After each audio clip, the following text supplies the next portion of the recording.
Blade Runner Chapter 10.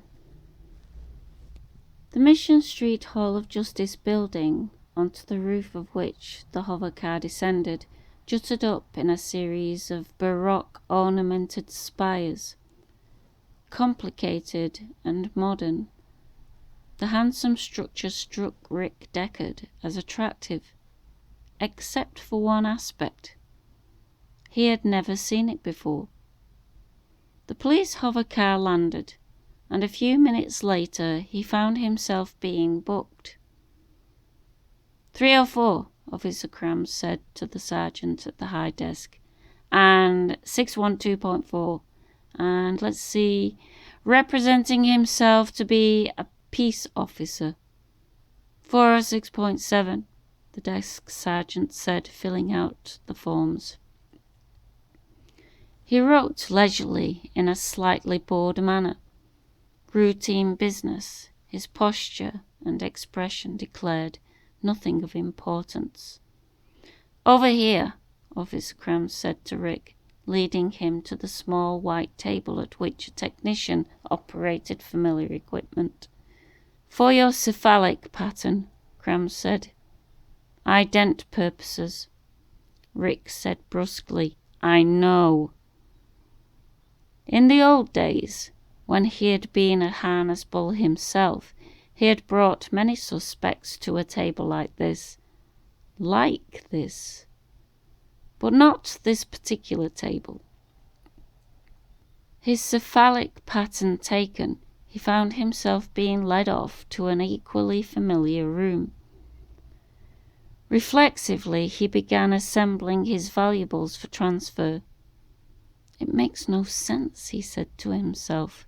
Who are these people? If this place has always existed, why didn't he know about it? And why don't they know about us? 2 parallel police agencies, he said to himself, ours and this one, but never coming in contact, as far as I know, until now. Or maybe they have, he thought. Maybe this isn't the first time. Hard to believe, he thought, that this wouldn't have happened long ago. If this really is a police apparatus here, if it's what it asserts itself to be. A man not in uniform detached himself from the spot at which he had been standing. He approached Rick Deckard at a measured, unruffled pace, gazing at him curiously. What's this one? He asked Officer Krams. Suspected homicide, Krams answered. We have a body, we found it in his car, but he claims it's an android. We're checking it out, giving it a bone marrow analysis at the lab. And posing as a police officer, a bounty hunter, to gain access to a woman's dressing room in order to ask her suggestive questions. She doubted he was what he said he was and called us in. Stepping back, Krams said, Do you want to finish up with him, sir? All right. The senior police official, not in uniform, blue-eyed with a narrow, flaring nose and inexpensive lips, eyed Rick, then reached for Rick's briefcase. What do you have in here, Mr. Deckard? Rick said. Material pertaining to the Voight Kampf personality test. I was testing a suspect when Officer Krams arrested me. He watched as the police official rummaged through the contents of the briefcase, examining each item. The questions I asked Miss Luft are standard VK questions printed on the... Do you know George Gleason and Phil Resch? The police official asked. No, Rick said. Neither name meant anything to him. They're the bounty hunters for North California. Both are attached to our department. Maybe you'll run into them while you're here. Are you an android, Mr. Deckard? The reason I ask is that several times in the past we've had escaped Andys turn up and posing as out-of-state bounty hunters here in pursuit of a suspect. Rick said, I'm not an android. Can you administer the Voight-Kampf test to me? I've taken it before, and I don't mind taking it again. But I know what the results will be. Can I phone my wife? You're allowed one call. Would you rather phone her than a lawyer? I'll phone my wife, Rick said. She can get a lawyer for me. The plainclothes police officer handed him a 50-cent piece and pointed. There's the vidphone over there. He watched as Rick crossed the room to the phone. Then he returned to his examination of the contents of Rick's briefcase. Inserting the coin, Rick dialed his home phone number and stood for what seemed like an eternity, waiting. A woman's face appeared on the vid screen. Hello, she said. It was not Iran. He had never seen the woman before in his life. He hung up, walked slowly back to the police officer. No luck? The officer asked. Well, you can make another call. We have a liberal policy in that regard. I can't offer you the opportunity of calling a bondsman because your offence is unbailable at present. When you're arraigned, however... I know, Rick said acridly. I'm familiar with police procedure. Here's your briefcase, the officer said. He handed it back to Rick. Come into my office. I'd like to talk with you further. He started down a side hall leading the way. Rick followed. Then pausing and turning, the officer said, My name is Garland. He held out his hand and they shook briefly. Sit down, Garland said as he opened his office door and pushed behind a large, uncluttered desk. Rick seated himself facing the desk. This Voight-Kampf test, Garland said, that you mentioned. He indicated Rick's briefcase. All that material you carry. He filled and lit a pipe, puffed for a moment. It's an analytical tool for detecting Andys.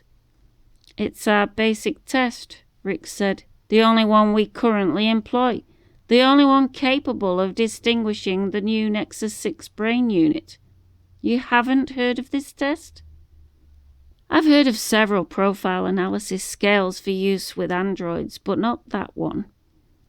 He continued to study Rick intently, his face turgid. Rick could not fathom what Garland was thinking. Those smudged carbon flimsies, Garland continued, that you have there in your briefcase. Polakov, Miss Luft. Your assignments. The next one is me. Rick stared at him, then grabbed for the briefcase. In a moment, the carbons lay spread out before him. Garland had told the truth. Rick examined the sheet. Neither man, or rather, neither he nor Garland, spoke for a time, and then Garland cleared his throat, coughed nervously. It's an unpleasant sensation, he said, to find yourself a bounty hunter's assignment all of a sudden, or whatever it is you are, Deckard.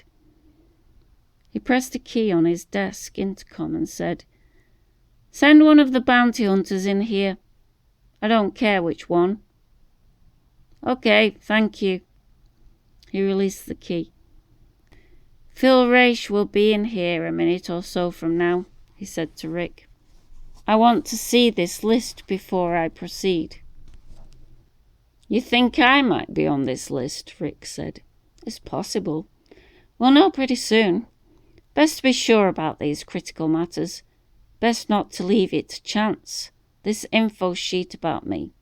He indicated the smudged carbon. "It doesn't list me as a police inspector. It inaccurately gives my occupation as an insurance underwriter. Otherwise, it's correct. As to physical description, age, personal habits, home address. Yes, it's me, all right. Look for yourself." He pushed the page to Rick, who picked it up and glanced over it. The office door opened, and a tall, fleshless man with hard-etched features, wearing horn-rimmed glasses and a fuzzy Van Dyke beard, appeared. Garland rose, indicating Rick. "Phil Raish. Rick Deckard. You're both bounty hunters, and it's probably time you met." As he shook hands with Rick, Phil Raish said, "Which city are you attached to?" Garland answered for Rick. "San Francisco. Here, take a look at his schedule. This one comes up next." He handed Phil Raish the sheet which Rick had been examining, that with his own description. "Say, Gar," Phil Raish said, "this is you." "There's more," Garland said. "He's also got Lou Belouf, the opera singer, there on his list of retirement assignments. And Polikoff. Remember Polikoff? He's now dead. This bounty hunter or android or whatever he is got him. And we're running a bone marrow test at the lab to see if there's any conceivable basis." "Polikoff I've talked to," Phil Raish said. "That big Santa Claus from the Soviet police." He pondered, plucking at his disarrayed beard. "I think it's a good idea to run a bone marrow test on him." "Why do you say that?" Garland asked, clearly annoyed.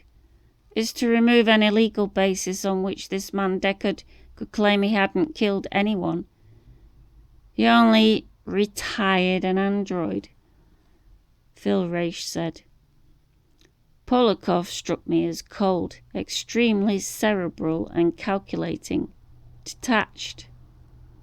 "A lot of the Soviet police are that way," Garland said, visibly nettled. "Lou Belouf I never met," Phil Raish said, "although I've heard records she's made." To Rick he said, "Did you test her out?"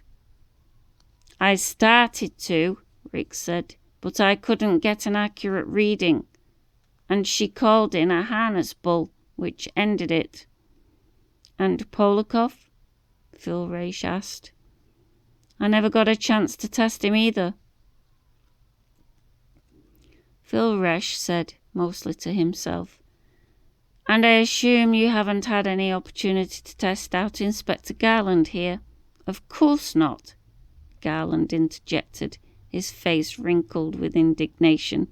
His words broke off, bitter and sharp. "What test do you use?" Phil Raish asked. "The Voight-Kampff scale." "Don't know that particular one." Both Raish and Garland seemed deep in rapid professional thought, but not in unison. "I've always said," he continued, "that the best place for an android would be with a big police organization such as WPO. Ever since I first met Polikoff, I've wanted to test him. But no pretext ever arose. It never would have either. Which is one of the values such a spot would have for an enterprising android." Getting slowly to his feet, Inspector Garland faced Phil Raish and said, "Have you wanted to test me too?" A discreet smile travelled across Phil Raish's face. He started to answer, then shrugged and remained silent.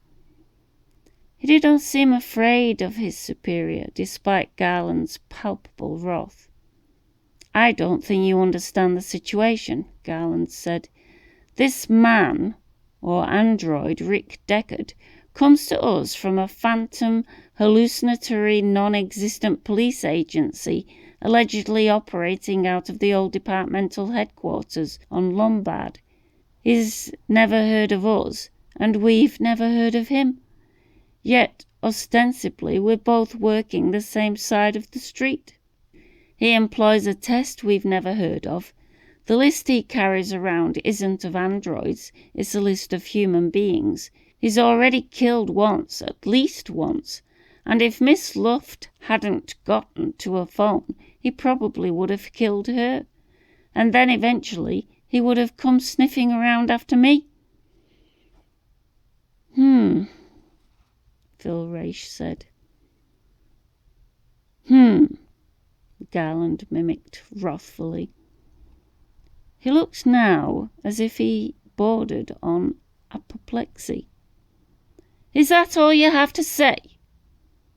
The intercom came on and a female voice said, Inspector Garland, the lab report on Mr. Polakoff's corpse is ready. I think we should hear it, Phil Raish said. Garland glanced at him, seething. Then he bent, pressed the key of the intercom. Let's have it, Miss French. The bone marrow test, Miss French said, shows that Mr. Polakoff was a humanoid robot. Do you want a detailed? No, that's enough.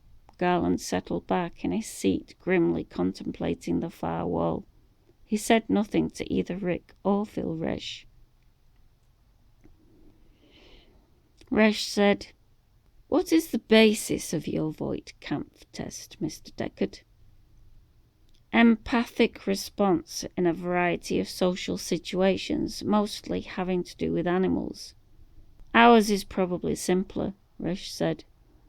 The reflex arch response, taking place in the upper ganglia of the spinal column, requires several microseconds more in the humanoid robot than a human nervous system. Reaching across Inspector Garland's desk, he plucked a pad of paper toward him. With a ballpoint pen, he drew a sketch. We use an audio signal or a light flash. The subject presses a button, and the elapsed time is measured. We try it a number of times, of course. Elapsed time varies in both the Andy and the human, but by the time 10 reactions have been measured, we believe we have a reliable clue.